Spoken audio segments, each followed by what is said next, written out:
Hey, yeah. Man, you already know, man, it's your girl Brittany Durham, and you tuned in to another episode of Rocky Road Angels, man. And y'all might know my boy as Kevion, KV, Look KV, Big KV, Yeezy, Yonn, Boss Yonn, Big Yonn. Man, my boy got so many aliases, you hear me? But I know him personally as my cousin. Now, this episode of Rocky Road Angels is a little more heartfelt also, because the first one we had to do with my other cousin, Lily. And now we got Kevion. I call him Kevion. I've been calling him that my whole life, and I've been knowing Kevion literally my whole life. I can take you all the way back to Hagen Street. Now, Kevion and Buck, which is my second cousin, are brothers. You know, they got the same mother but not the same father. But the way Kevion was brought up with us, you would have thought that Didi was his daddy. You know what I'm saying? That's Buck's daddy, Didi. And so Didi is my first cousin. That's my daddy's nephew. My Aunt Pookie and my daddy are brother and sisters, and that's Didi's. You know how black folk is. You know how we go deep down into the whole family relations thing, man. But it ain't had to be like that. Like, we didn't care if the person next door wasn't our blood cousin, but if we grew up with them, shit, you my cousin. You feel me? Because we together every day, we eat together every day. You know how that shit go in the hood, man. But growing up on Hagen Street, it was a lot of us. When I say it's a lot of us, and I was like me and Pig and my cousin Noon. We were like the only, girls in the family. Like, it was a whole bunch of boys. Like, I can sit up here and name a million people because we was really like that. Like, just on an average day at my grandma's house, we'll have myself, Terrence, Buck, Doodlebug, Dwight, Nunca, Pete, Lil Robert. That's just people my age, 90s babies. But then we got Terrell, we got Wody, we got Tizo, we got Ava, we got Pan, we got Fat, Nikki, and then all them had kids, Don, TT, Nahaya, Janae, Blink. Man, I could just keep naming. This was on an average day growing up, Hagen Street. Now, we grew up on 437 Hagen Street, and my granny was like one of the well-known grannies in the neighborhood, and she kept all the kids, and regardless of what you had going on in life, you can always go to granny house. Like, the boys used to have narcotics running through the house at a young age. We was like, had to be about 10, 11, seeing narcotics bust through the doors and all that. But it wasn't always about no drugs and shit too, man. It was a whole bunch of love. Like, regardless of what's going on, man, we all came together. Granted, yeah, we used to be fighting like hell. That goes for the older generation down to my generation at the time. So I'm taking y'all back to when I was little. And Kevion was right there in the mix of all this, along with all my other cousins, man. Like, this was back when Midtown was still up, and Midtown had the pool. You feel me? Like, we was really raised together. Granted, shit, I used to leave there. This is my grandma's house. I go home. I go to Sunset Park or Drive, where I was raised at. I go there. You know what I'm saying? And Kevion them, they was in Boyd Hill. You know what I'm saying? They'll go back there. Buck stayed in Florence with my Aunt Pookie. But when we all got together, bruh, it was love. And then it was so crazy because we were outside babies. Like nowadays, this generation, they want to stay in the house and play Fortnite and, be on social media. We were really outside. Granny ain't play that. Granny like, y'all got to get up out of here. Y'all up here drinking up all my Mountain Dew. Y'all always hungry. Man, y'all got to get up out of here. So we really was out here feeding ourselves at 7, 8, 9, 10. You feel me? Like, we were really out there running to Mr. Wilmo's, running down the street, you know what I'm saying, to Midtown, to free lunch. And we'll be at free lunch, and we'll actually take extra plates. That's probably why I'm fat today. But we used to take extra plates and take it back to Hagen Street, because that's just what we was doing when we was younger. We was out here surviving. Granted, we had the tools, we had parents, we had grandparents, But they was like, y'all gotta be a little bit more independent. You're not finna be in this house all day running up my air conditioning, you know. For real, y'all know how that go in the hood. But man, my grandma stayed beside this lady named Candy. Miss Candy was the candy lady, ironically. She used to work at Frito-Lay, so she used to drop off the big bags, grocery bag full of chips, you know what I'm saying, for a little price. Little price candy will show you some love. And then even like certain days or so, she just was in a good mood. She'll call us over there, just give us free bags. And Kevion used to always just take advantage of it. Every time I turn around, like, bro, why you always going to Miss Candy? We just got a bag, man. I'm gonna go get some more. Like, my boy being a hustler, I'm gonna go get some more. I'm gonna go to Miss Candy's house a couple of times, even though Granny just got a big old bag at the house. And I'm like, man, we taking advantage of it. You know, like, you ain't gotta do that, cuz we got some in the house. But bro did not care. He like, shoot, and Miss Candy giving out for the free, I'm gonna get the free and I'm gonna get the ones that Granny got.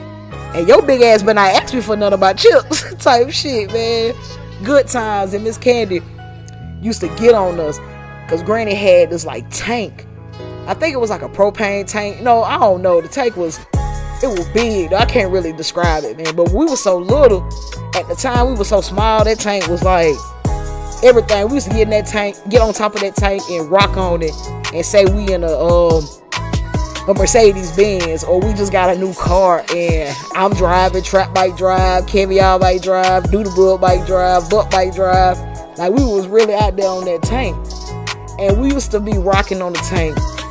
And the tank was close to Miss Candy's house. So the tank was always, well, close to her fence. So the tank was always hitting Miss Candy's fence. And every time it hit it, we were just putting wear and tear on the fence. I mean, we had like holes up in Miss Candy's fence. I ain't gonna even cap. She used to come outside and she used to be like, y'all stop rocking on my fence. Kevion, he wasn't disrespectful, but he was funny. He'll repeat her, y'all better stop rocking on my fence. And I mean, it was always just funny, like being funny, being there since we was younger. So Miss Candy will say, I'm gonna tell your grandma. Kevion, I'm gonna tell your grandma. Like, everything Miss Candy used to say, he used to repeat it. So I mean, those are like some good times. That's just like one memory that I'm always have, because that boy was always comedic. Like, he was always a funny guy, even in school. Crazy thing is, I was going to a school called REALEST Road. Like I said, my mama we was staying in Sunset Park. So Sunset Park, we went to, our middle school was REALEST Road. So I was going to REALEST Road, but my mama had moved to Crawford Road. So I had to switch schools and go to Sulu Trail. Now, me and Kevion has never been in school together. Like, I don't think I ever been in school with none of my people until I started going to middle school, because Buck ended up going there too. So Kevion, he was going to Sulu Trail, and I had to switch schools. And I went and really, you know how most kids don't want to switch schools? I ain't care, because it's like, none of my people, like, I ain't gonna say none of my people, because I still had people at REALEST Road, but it was like the people my age was at Sulu Trail. Like, Nuka was at Sulu Trail. Doodlebug was gonna end up going to Sulu Trail. So it was like, most of my cousins are at Sulu Trail, so I'd rather go there anyways. And then just being in the presence of them Hagen babies, it was different. It was real different. Like, Pig went to REALEST Road, I believe. I think so. Yeah, Pig went to REALEST Road, but she was in a grade above me, so we didn't really see each other like that. But Sulu Trail was like all my people. Trap and Butt was a grade under me. So, boom, I get Sulu Trail, I believe this is my 7th grade year. And crazy thing was, I ended up on his team. So y'all know back in middle school, we had 6'1", 6'2", 6'3", 6'4". It's a real big class. So I think we was on 7'2". And me and Kevion, we was in Miss Steele's class together. This was like one of the first classes we was in. Now, correct me if I'm wrong. So it might have been 6th grade, but I know it was between 6th and 7th grade. But we were in Miss Steele's class, and eventually Miss Steele was like, I can't have y'all sit beside each other no more, because y'all are just doing too much. Me and bro, we used to be like making up funny songs. It had the song called it was the song about rain. Evaporation, condensation.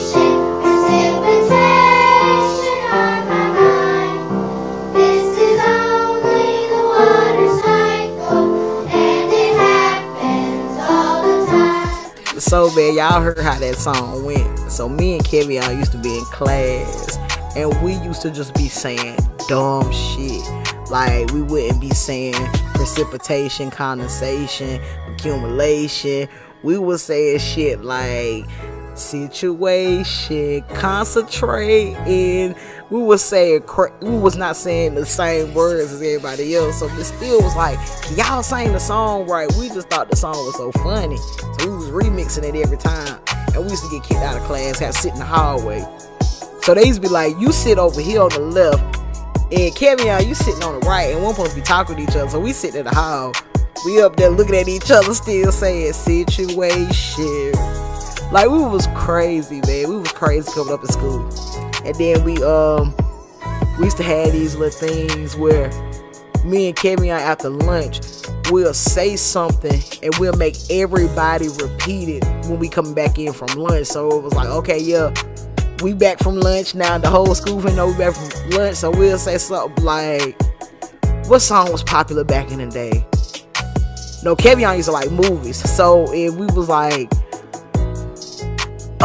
bye Felicia, and everybody in class, everybody come back from lunch, bye Felicia, or we'd be like, oh my god, and everybody yell, oh my god. Whatever we said, the whole class is gonna say on the way back from lunch. So we had that thing in school, and then he used to be like, B, because I was rapping, I was already rapping, I was doing this since we were younger back on Hagen Street days. So, you know, in middle school I started getting more healthy on my craft. Like, I'm making songs and making mixtapes, and we selling them about this time. So boom, I'm like, done, man, we really out here making like anthems. We making anthems. So Kevion used to always make dances to like all my songs. And I remember I had this little dance called the ceiling fan. Mingo know what I'm talking about. We doing the ceiling fan, and I forgot the song I was rapping. I don't remember it off deck, but I used to be rapping the songs. He used to be dancing to them, man. Like, man, this shit's crazy. But that was just like some things we used to be doing in class. And I ain't gonna even mention, I ain't gonna even go into like when he used to ride Crawford Road bus, because I believe Kevion was staying like off Blank Circle or going to school from his grandma's house. I'm not even for sure, or why was he even going to Salute Trail, but he was at Salute Trail. So we used to be on Miss Anna bus, and anytime we ride Miss Anna bus, Miss Anna used to be on some, y'all ain't finna get on my bus, be disrespectful. Y'all, you know, it's like she was one of them strict bus drivers. But we always used to respect Miss Anna. And then we end up riding Miss Johnny bus sometimes.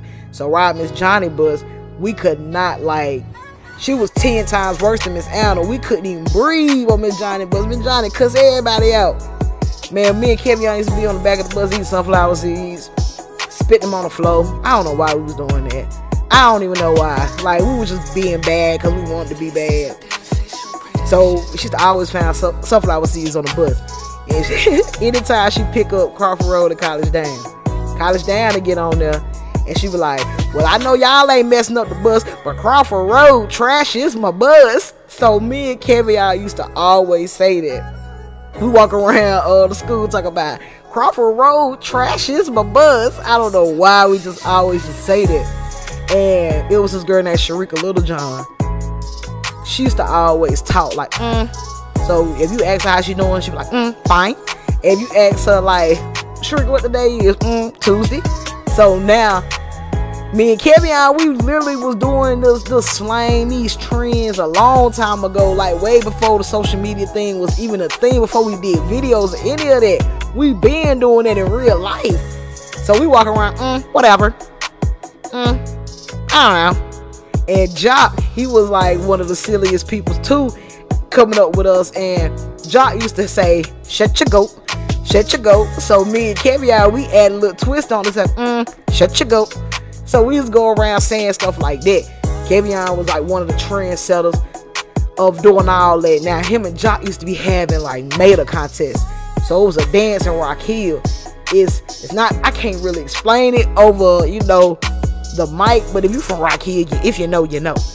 So they used to be hitting the meta, man. I ain't gonna lie. Jock used to be killing it. He used to be killing it, but Yonn was neck and neck with him. But Jock here do some freakum. Oh damn, Jock didn't want that one, Yonn.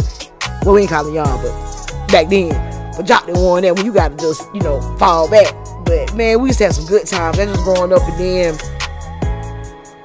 VFW Masonic Temple. This was like right here on Crawford Road. So we used to walk to these places just to have, you know, fun with our friends. We would have little parties or whatever. I remember when Miss Peaches used to open up the VFW, and Miss Peaches charging us $2 at the door, $1 for a water. So we was like on some shit like, shit, how can we work with Miss Peaches? Kevion had even did a couple parties with Miss Peaches where he charged $3 at the door.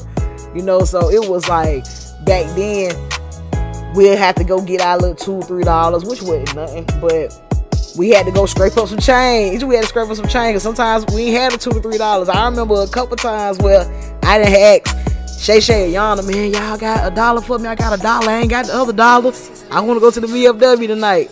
And they just fronted me $1. So those were the times, and the boys was like finding themselves around that time. Like, granted, yeah, my boy was skinny, he was tiny, he was short, but that boy was big, you know. So everybody's starting to hit puberty. So now a lot of people hitting puberty, and Kevion staying the same size.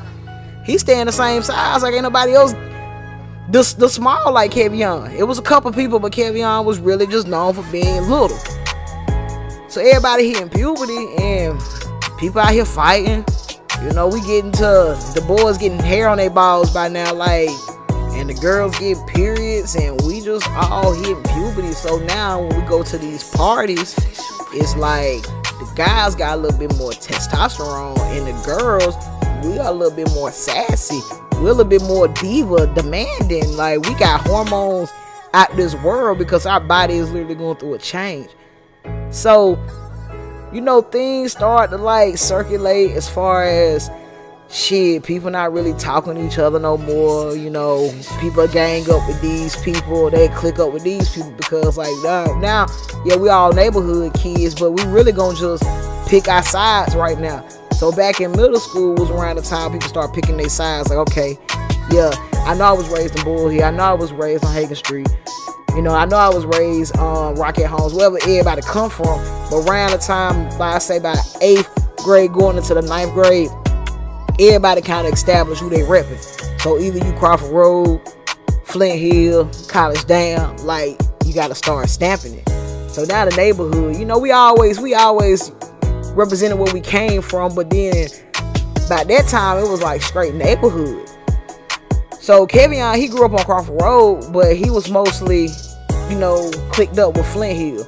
So around that time, cuz run around with Flint Hill, and we still Crawford Road. I'm claiming Crawford Road this time because it's like, this is where I established my friends at.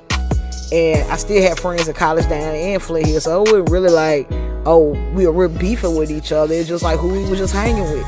So I remember one time at the VFW, Yonn, I want to say Devario, a couple other people, man, was fighting people from York. Like, and I remember this fight because everybody in Crawford Road got beat up.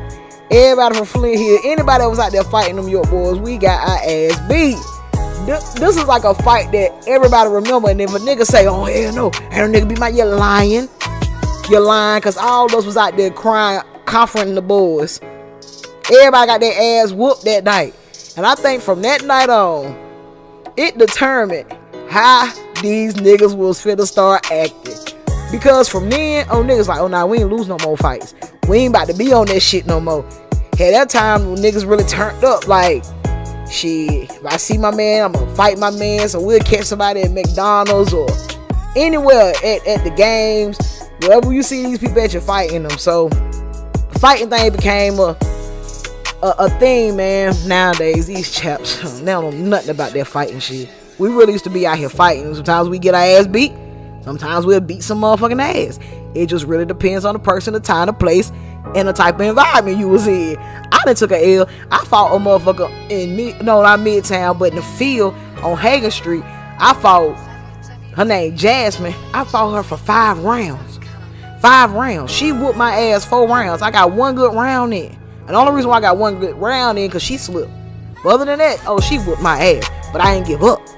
You know, and shit, we was fighting at the basketball games. I done fought a couple of people at the basketball games at school. We were just fighters. It wasn't really just, oh, we finna just shoot and kill people. Like, we was never about that violence thing. You know, like, yeah, the boys were a little hot in the ass when they got little guns and stuff, but it wasn't really like we went out here killing people.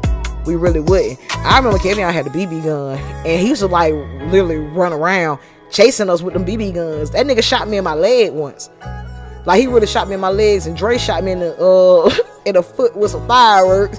Like, that was reckless with shit like that. But it came a time where Yonn felt like, I'm not finna be looked at as no look nigga. I'm not finna be bullied. None of that. So at an early age, he set his foot down. He stood on who his character was for the rest of his life. When that man said, I'm little, but I'm a giant, he meant that. So when really too many people try him. Because if they tried him, he didn't give a damn. He did not care. I mean, my boy just snap on anybody.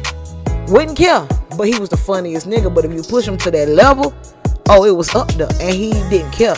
So yeah, he'd have been in a lot of situations. It ain't nothing to even brag about. It ain't nothing to even talk about, because if you know, you know. But they couldn't really try him. That little man, a scale nigga, that's 300 pounds. I done seen the biggest niggas fold under pressure because of my cousin. Like, he was really like that when it came to his self-respect and you just violating his people. Oh, he was gonna stand on 10 by his. He didn't care if you was a girl. He didn't care if you was a boy. He didn't care if you was a dog or a fucking cat. Because he was with all that bullshit. But my boy, he was just more so a hothead that you had to get him hot, because other than that, he was cool, laid back, and having a lot of sex with everybody. Like, all the girls in the city has had sex with this guy. That ain't nothing to brag on, but that's the truth. And we talking about Rocky Road Angels, and my boy ain't here to be on here. So I gotta tell my boy's story the best way that I know. And one of my biggest memories is this man making a lot of damn kids. I mean, that boy started and didn't stop. Started and didn't stop. When my boy started, he was more so just like, I ain't gonna say learning, because he been fast. All my boy cousins was fast. I think they lost their virginity in 6th, 7th grade, maybe 5th grade, knowing them. But they being fast. So it wasn't like, oh wow, Kevion's having sex and got a kid. It's like, damn boy, you one of the first ones got a kid, and you what, 15 yourself? God damn. Like, he was out here making babies, and that was just him. And he had so many girlfriends. I think every girl that's in my generation, if you between the age of, I'm gonna say even 29, from 29 to 35, if you were in cousins or related to Kevion, he has had sex with you. No lie. I mean, the boy has hit every damn thing. Like, I've ran into females I had conversations with, and they wanna, you know, tell me about their life, and you know, bitches wanna give you their whole facts. And be like, oh yeah, and I did have sex with Kevion, but that's not who I lost my virginity to. You lost your virginity to that nigga? Damn, a lot of you bitches lost your virginity to damn Kevion. Ain't that something? My boy was a Rolling Stone. Wherever he laid his hat was his home every time. And ain't give a fuck about none of that. You hear me? My boy was a big player. That ain't nothing to brag on. That's just him. That was Big Easy. Like, my boy really just was doing it. And around this time, bro was starting to experience, you know, trouble with the law. So yeah, my boy was getting involved in little situations where it caused him to go to jail. Yeah, went to jail, did a couple bids, you know. Yonn was gone for a minute. And I remember one time, I want to say this was when Yonn was living in the Glens, and he had just got out. And I remember, maybe this had to be around 2016, yeah, because I was staying in South Winds around this time. So 2016, we had got out. I remember seeing him posting on Facebook. I'm like, damn, my cousin home. I got to go pull up on this man and tell him, you better take your ass back to jail. So I hit him up on Facebook, asked him what his number was. He gave me his number. I shot him a text, you know, let him know it was me or whatever. Then he called me like, man, could pull up on him. I'm like, yeah, I'm definitely coming your way. So I pulled up on him, and I'm not gonna just pull up and be like, yeah, I miss you, just talking. I know you just got out of jail, you got kids. I ain't really got much at the time, but here you go. Gave him $150. And I remember when I gave him that $150, he was like, what you doing? I'm like, what you mean? He was like, what, you sell drugs or something? I'm like, no, bro, I got a job, but I know you just got out of jail. I'm gonna, give you something. I ain't putting nothing on your books since you been in prison, so the least I can do is when you out here is give you something. And bro was like, man, I'm about to put shit on my books. Had a couple homeboys, they come through having, here and there, but it's mostly my mama and a couple females, you know what I'm saying? And he was like, yeah, I had these females, it was family, and my mama really holding me down. And yeah, I ain't gonna lie, he said a couple homeboys, way bro was like really making it seem like he ain't really had no support financially like that when he was down the road around that time. I can't really speak for what actually happened, but this is just what Kevion told me. And so when I gave him that $150, bro was real shocked. And I'm like, man, you my cousin. I'm gonna do whatever I gotta do, or do what I can do if I got it for you, because it's love forever. And bro was like, you always solid in my book. And I mean, that's just how we was, because we grew up together, so we looked out for each other, man. And anything that I needed, I could always call him, vice versa. I remember when I was doing my comedy thing and cuz hit me up on some shit like, ain't no way you doing all these videos, and me and you started this funny shit. I'm funnier than you and Dirt. And I died laughing. I'm like, well, alright, well, prove yourself, bro. Let's do a video. So me, him, Dirt, the Poop, and Michael, yeah, we end up doing this catfish video. And bro freestyle everything. In the house we did that at, that's Granny's house, and at the time Pookie was staying there. And I remember Kevion say, tell my grandma that, because that's Buck's grandma DD's mama, but Kevion still called her grandma, still to this day. He like, man, tell my grandma I'm coming over there, don't she ask me for no money. And I told Pookie, but as soon as Kevion came over there, Pookie said, give me $100. And guess what he did? Went in his pocket and gave her $100. And that's just the type of person he was, and he was straight at the time, so it was nothing but love. But we did the catfish video. That shit was funny, and we had some plans to keep doing them, but it never fall through. And so I just did my thing. Me and Dirt still making our videos, and I had a whole bunch of other shit going on. And me and Dirt came up with this lit song called The Walk, and Kevion hit me up. He was like, send me a verse on that song. And I ain't messaging him back. I ain't messaging him back, because I'm like, man, me and Dirt made this song. How I'm gonna put you on a song, on a verse, when it's already finished? The song is on TikTok and everything.